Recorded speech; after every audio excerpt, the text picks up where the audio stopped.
To be able to understand the issues that faced the Stuart regime in the 17th century, you need to have some fundamental knowledge of the previous royal family, the Tudors.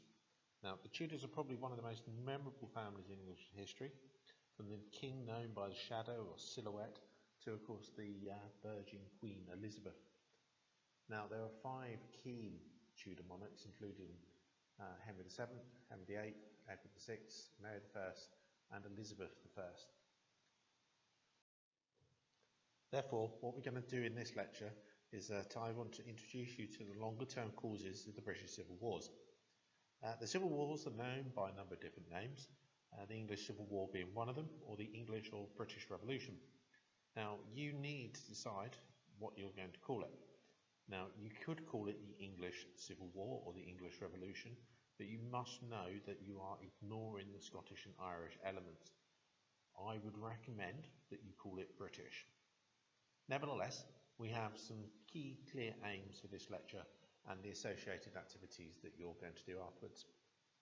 Firstly, knowledge-wise, you're going to be able to recall the kings and queens of the Tudor regime and the impact that they will going to have on the Stuart regime. Skills-wise, you're going to develop your ability to prioritise events, individuals, and put them into importance, certainly for yourself. And then behaviourally, you're going to begin to evaluate all the information given to you so you can make a contextual judgement. Now, certainly by the end of this lecture, you're not going to become an expert in all of those. You're going to need to go over this a few times, so please do revisit this as and when necessary. In 1603, Queen Elizabeth will die without an heir, and the crown passed to her cousin James VI of Scotland. This was an issue as Henry VIII's will had barred the Stuart line from the throne of England. However, James VI of Scotland was the only suitable solution to this issue. Elizabeth represented the last Tudor monarch and the end of 118 years of Tudor rule. In the 118 years the Tudors were on the throne, Britain witnessed fundamental changes.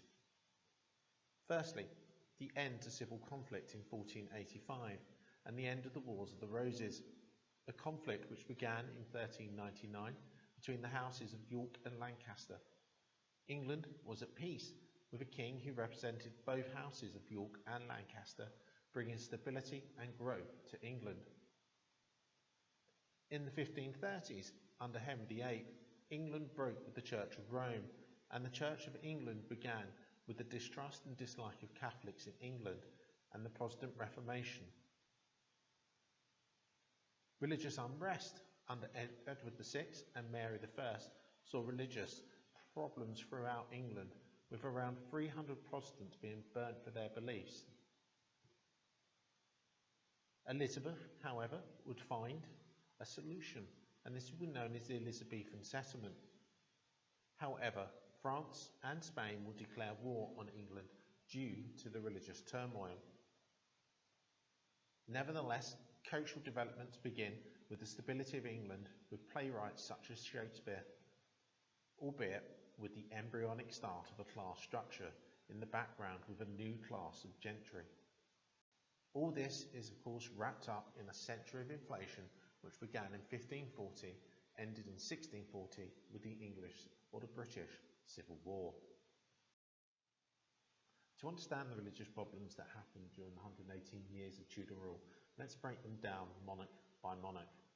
Now, firstly, England begins as a Catholic nation under the rule of Henry VII between 1485 and 1509, and this would continue during much of Henry VIII's reign up until the 1530s.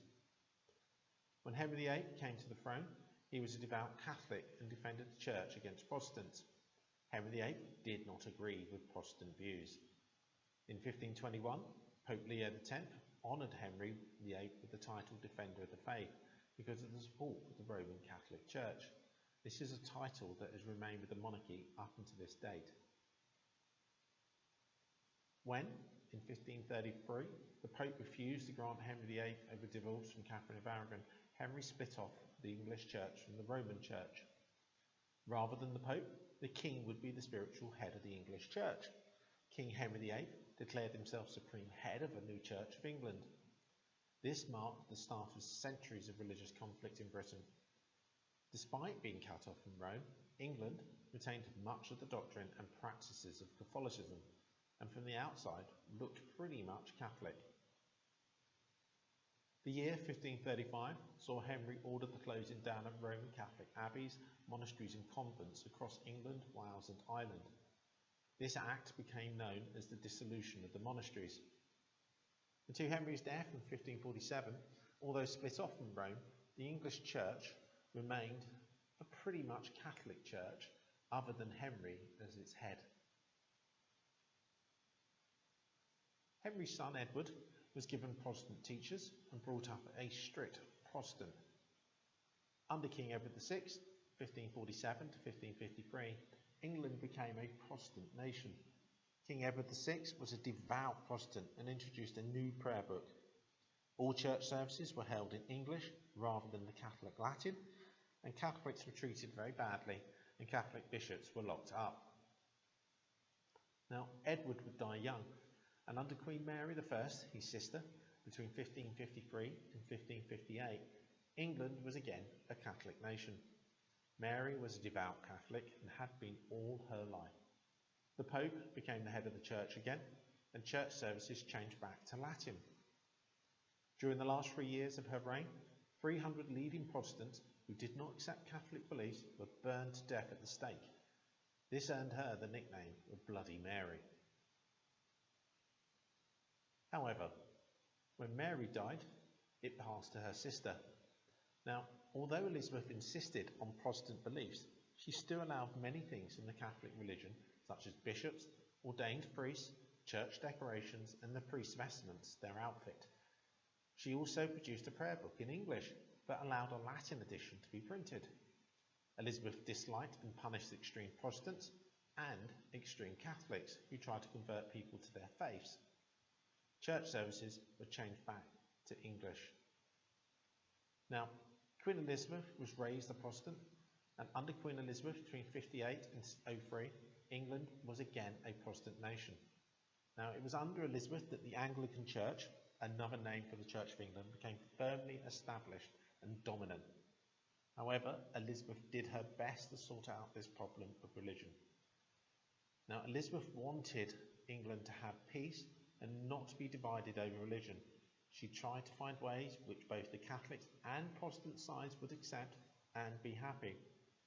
Unlike her father, she did not call herself the head of the Church of England. Instead, she was known as the Supreme Governor of the Church of England.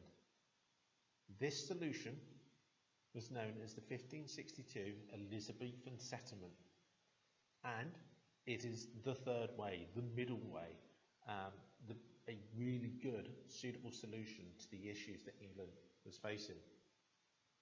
However, the Catholic Church in 1572 excommunicated Elizabeth, and this allowed such nations as France and Spain to aim to remove Elizabeth and take England back to the Catholic Church. And most famously, this was seen in 1588 with the Spanish Armada.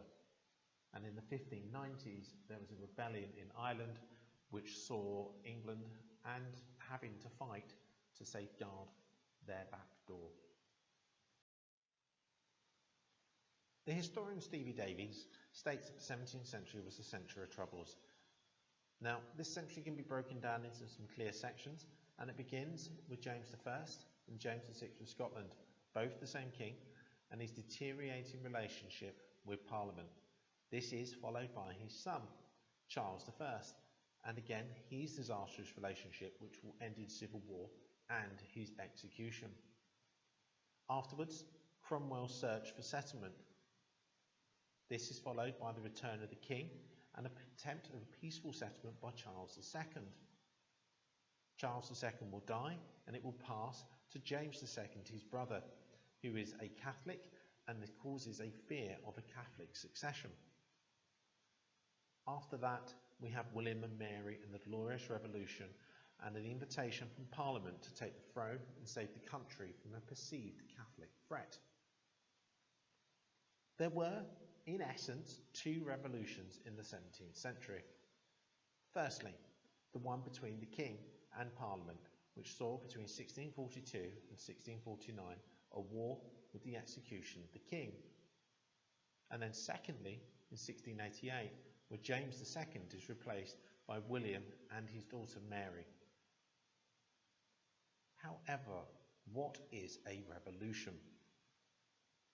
The dictionary defines a revolution as firstly a forcible overthrow of a government or social order in favour of a new system.